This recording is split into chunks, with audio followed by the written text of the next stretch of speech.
Hi, District 16. I'm up here at the Capitol today. I want to talk to you about a few bills that I got passed last session that were signed into law. Last week, the governor held a ceremonial signing of these bills, and just want to go over them with you real quick.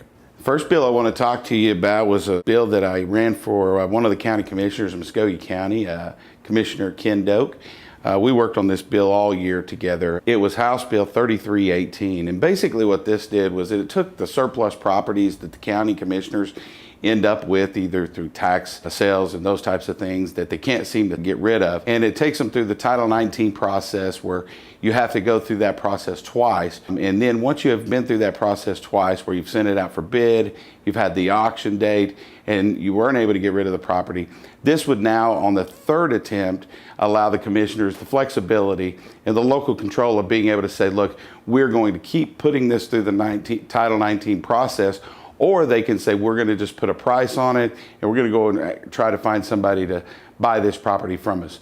What the great part of this bill is it takes the load of having to maintain those properties by the county. It takes the load of having to do that through the summer months, especially when there's a lot of mowing has to go on.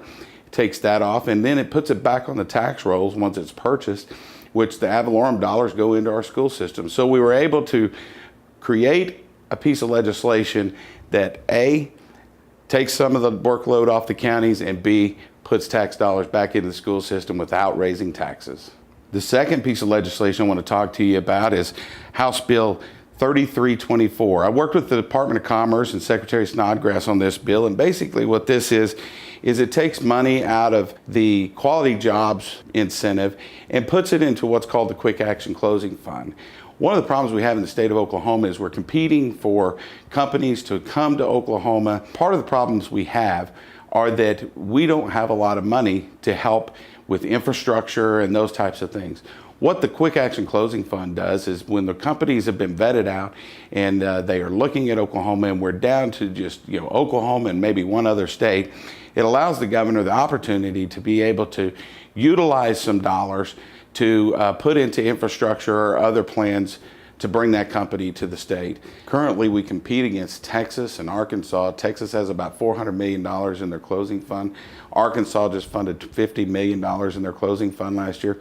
What this would do is it would actually bring the new companies that are utilizing the quality jobs incentive, and they would agree to help with that incentive by putting money into the closing fund for us.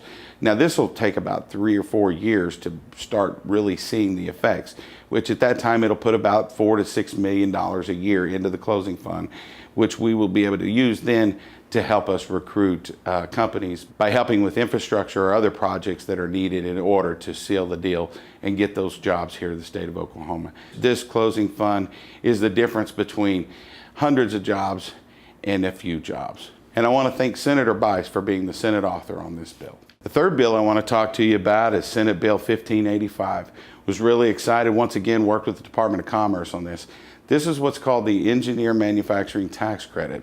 It's the exact same language as the Aerospace Tax Credit that has brought thousands of jobs to the state of Oklahoma. In fact, the aerospace industry has now become our second largest economic driver as far as business in the state of Oklahoma, and I'm really proud to say that last year we were able to do some things to help push that forward. This year what we did was we ran this engineering tax credit to help as well. The aerospace engineering tax credit returns about $15 million a year on a $7 million investment.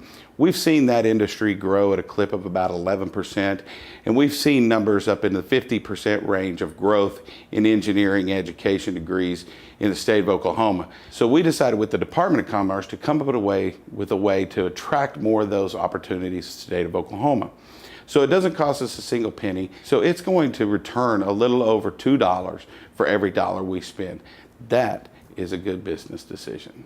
So there you go, District 16. Those are some pieces of legislation that I was able to run and get them signed by the governor this year into law.